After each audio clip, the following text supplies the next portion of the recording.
everyone, this is Ekta Chauhan, and for those who don't know me, I am a digital artist and fashion illustrator.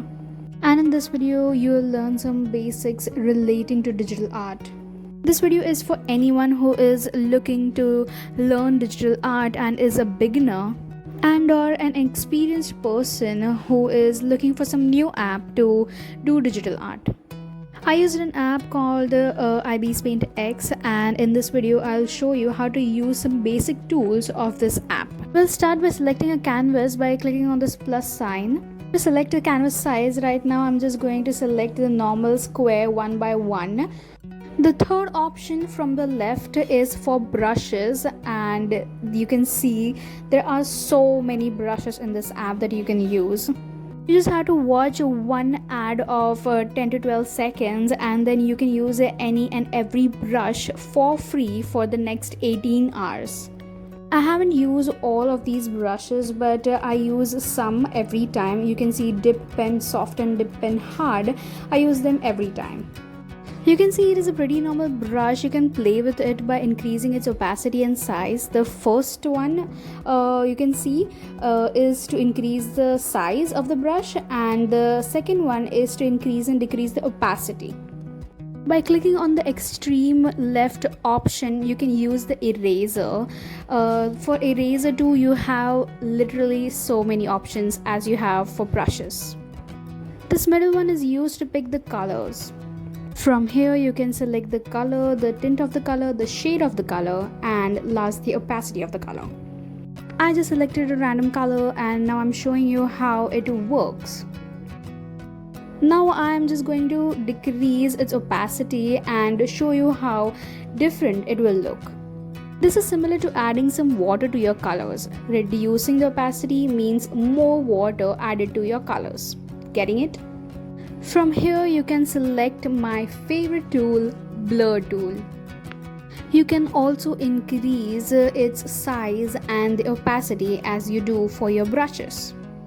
You have some options for blur tool also, as I showed you for brushes and eraser, and you can select them in the same way as you choose your brush. By using your two fingers, you can zoom in and zoom out. Now let me show you the magic of the blur tool and the opacities I have always been talking about. You will notice how I'm playing with the opacities. First I'm reducing them, then I'm increasing them. See how different shades it creates.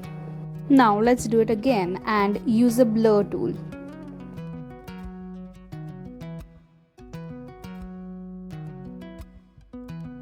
Do you notice that they are mixing up?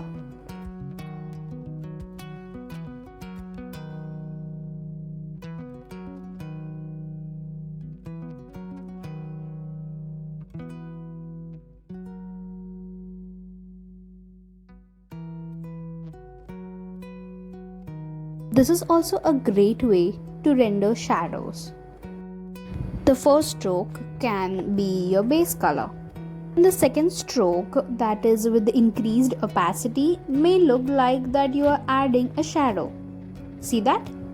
This reminds me that you can also add your text by simply typing in it.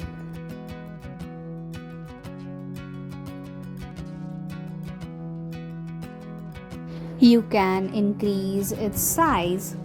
You can change some colors. You can change the background too.